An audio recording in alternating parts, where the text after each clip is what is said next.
Here's footage that has come directly from the dash cam just to give you an idea of what the quality is like. Now you can choose from 4K, 4K HDR to 1080p.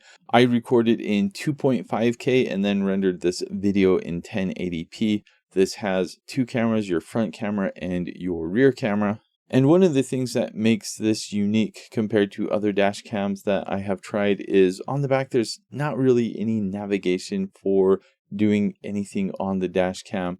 It does come with an app and you use the app to change the settings. Most people probably won't ever need to change any settings, but with the app it makes things really easy. I kind of prefer to use the app anyway because I don't like messing with a small screen or navigation buttons. It's just really easy that way. So I actually find that to be quite nice. This is a sponsored video, so rather than just telling you how much I like it or sharing my opinion, I'm just going to go over all of the features and show the video footage so you can decide for yourself. A few things to be aware of. The first is that you can mount it either with this suction cup or you can mount it directly on the windshield. Now, if you do choose to mount it directly, you will want to use one of these electrostatic stickers. What this does is you put this on the windshield, then you'll put this on this, and then when you do need to take this off, it's much easier, much safer for the windshield as well. Another thing of note is the plug for the rear camera. It's kind of got its special jack, and then power is via USB-C. It does not come with its own TF card, so you'll want to make sure you have one. And I am going to put one in right now. Let's go ahead and set this up. And I recommend that you do the same. It's much easier to set up when you're not in the car so you can see everything well on the display. Alright, so it does recognize the card. Let's go ahead and format. This doesn't have navigation buttons or a touchscreen, so you'll need to use the app. It is called GKU Go. So we'll go ahead and add a camera. It will search for the Wi-Fi signal. Once you connect to the Wi-Fi, it will give a live preview of what is going on. With the app, we can take a photo, we can take a video. The main thing you'll want to do here, though, is go to the settings.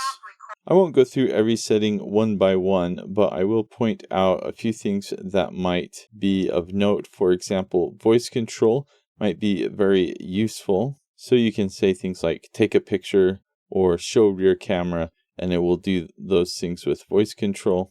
You can also format your SD card again here.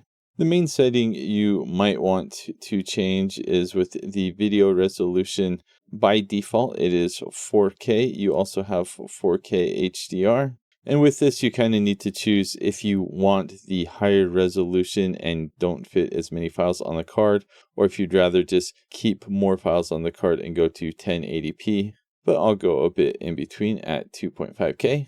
And now that I've changed everything to how I like it, let's go ahead and install this in the car. The installation for this is pretty simple because you have the two options. I think most people will probably just use the suction cup because of how easy it is. I will just go ahead and show you more footage from this dash cam so you can kind of get an idea of what it is like in different lighting environments, what the clarity is like and things like that. And you can decide for yourself if you think this will work for you or not. As far as the design for the dash cam goes, it's a really simple design, super easy to set up, powered by USB-C. It has a STARVIS 2 sensor, Wi-Fi 6 for your faster Wi-Fi speeds. Also has a built-in GPS and you can have that show up on the timestamp. If you don't already have a dash cam, I highly recommend that you get one. In case of an accident or something going on, you really need to be able to document and show video evidence of things to prove that you are not at fault. Otherwise, it might be much more difficult. So yes, get a dash cam. Again, I will let you decide for yourself if you think this will work for you. This is what the video quality is like.